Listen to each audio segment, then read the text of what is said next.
할렐루야. 사랑하는 대강의 가족 여러분, 오늘 하루도 하나님의 말씀과 동행하는 삶이 되길 소망합니다. 오늘 함께 나눌 하나님의 말씀은 마태복음 2장 13절에서 18절 말씀입니다. 그들이 떠난 후에 주의 사자가 요셉에게 현몽하여 이르되, 헤롯이 아기를 찾아 죽이려 하니 일어나 아기와 그의 어머니를 데리고 애굽으로 피하여 내려가 내게 이르기까지 거기 있으라 하시니, 요셉이 일어나서 밤에 아기와 그의 어머니를 데리고 애굽으로 떠나가 헤롯이 죽기까지 거기 있었으니, 이는 주께서 선자를 통하여 말씀하신 바 애굽으로부터 내 아들을 불렀다함을 이루라 하심이라. 이 헤롯이 박사들에게 속은 줄 알고 심히 노하여 사람을 보내어 베들레헴과 그 모든 지경 안에 있는 사내 아이를 박사들에게 자세히 알아본 그때를 기준하여 2살부터 그 아래로 다 죽이니, 이에 선지자 에레미야를 통하여 말씀하신 바 라마에서 슬퍼하며 크게 통곡하는 소리가 들리니, 라헬이 그 자식을 위하여 왜곡하는 것이라.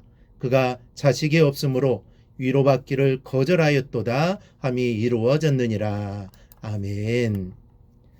다윗 왕의 혈통을 이어받은 사람으로서 요셉은 구약과 신약을 연결하는 중요한 인물이었습니다. 예수님의 족보에서 그는 다윗 후손의 맨 마지막에 기록되어 있습니다. 요셉으로서 다윗 가문의 육신적인 혈통은 마감이 되는데, 그것은 더 이상 혈통이 중요하지 않은 시대로 새로운 시대가 도래하고 있다는 것을 상징하고 있기 때문입니다. 본문에 등장하는 요셉은 대단히 중요한 역할을 맡은 사람입니다. 왜냐하면 그는 성령으로 잉태된 예수와는 아무런 관련이 없는 사람인데도 예수를 다윗의 혈통, 곧 약속된 후손으로 만들 수 있는 연결고리였기 때문입니다. 그의 잠잠한 순종은 하나님의 약속을 신실하고 견고하게 만들 수 있는 귀중한 조건이었습니다. 그렇다면 그는 어떤 성품을 가진 사람이었습니까?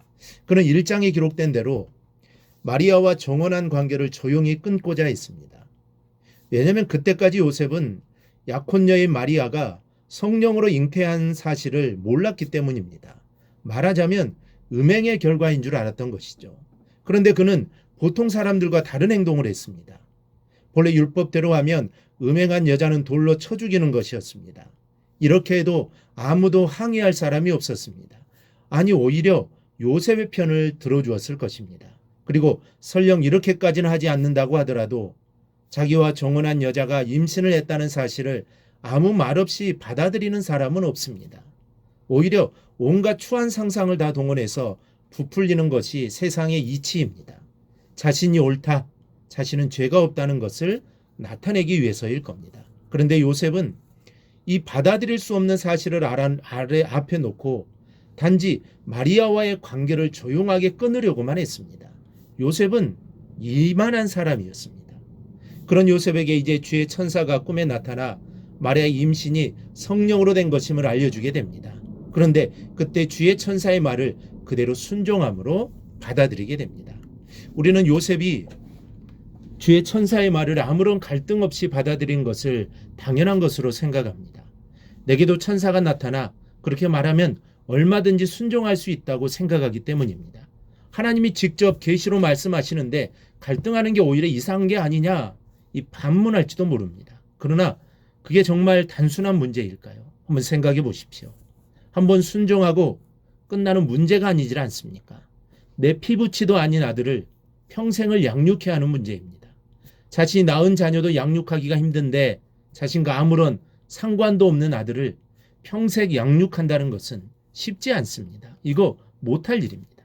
그런데 우리는 왜 이렇게 쉽게 요셉의 결정에 동의하고 있습니까?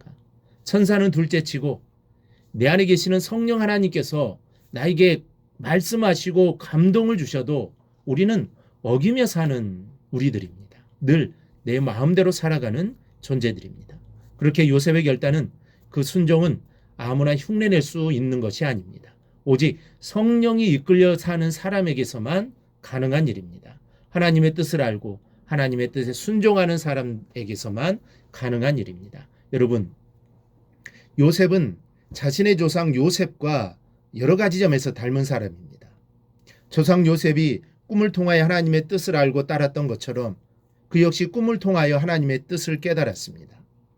오늘 본문에서 동방박사들의 경배 이후에 아기 예수를 애굽으로 피신시킨 것도 꿈에 나타난 천사의 지시에 의한 것이었습니다.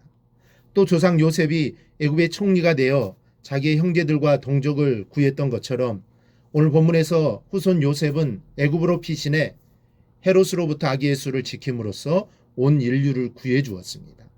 조상 요셉이 하나님만을 섬기며 순종했던 것처럼 그도 하나님의 뜻을 묵묵히 순종했던 참으로 신실한 사람이었습니다. 우린 이러한 요셉의 행동에서 한 가지 눈에 띄는 점을 발견할 수 있습니다. 그것은 바로 요셉이 천사의 지시를 받자마자 즉각적으로 순종했다는 점입니다. 성경을 보면 성경 위대한 인물들은 모두가 하나님께 순종하되 즉각적으로 순종했던 사람들입니다. 그 대표적인 인물로는 아브라함을 들 수 있습니다. 아브라함은 아들 이삭을 번제로 드리라는 하나님의 말씀에 아침 일찍 일어나 출발하는 순종을 보였습니다. 이처럼 우리도 하나님의 말씀을 따를 때 즉시 실천에 옮겨야 합니다.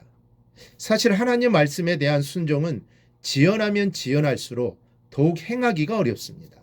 그러므로 말씀에 순종하려면 즉각 순종에 옮겨야 합니다. 그래야 힘있게 우리가 말씀을 따를 수가 있습니다.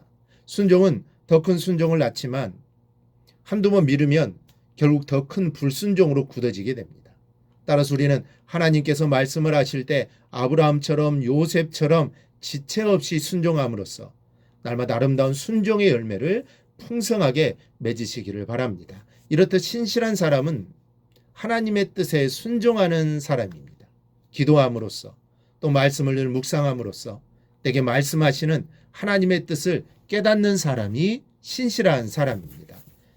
내 생각이 있어도 내 생각을 잠시 내려놓고 하나님의 말씀에 귀를 기울이고 따르는 자가 신실한 사람입니다. 바로 요셉이 그랬습니다. 요셉은 자기의 생각이 있지만 그 생각을 내려놓고 하나님의 소리에 귀를 기울였습니다. 그리고 순종했습니다. 오늘 말씀을 듣는 우리 모두도 신실한 요셉처럼 늘 성령에 이끌려 순종하며 사는 여러분들이 되시기를 바랍니다. 그래야 하나님의 뜻을 이루며 살아가는 성도들이 되기를 주님의 이름으로 축원합니다.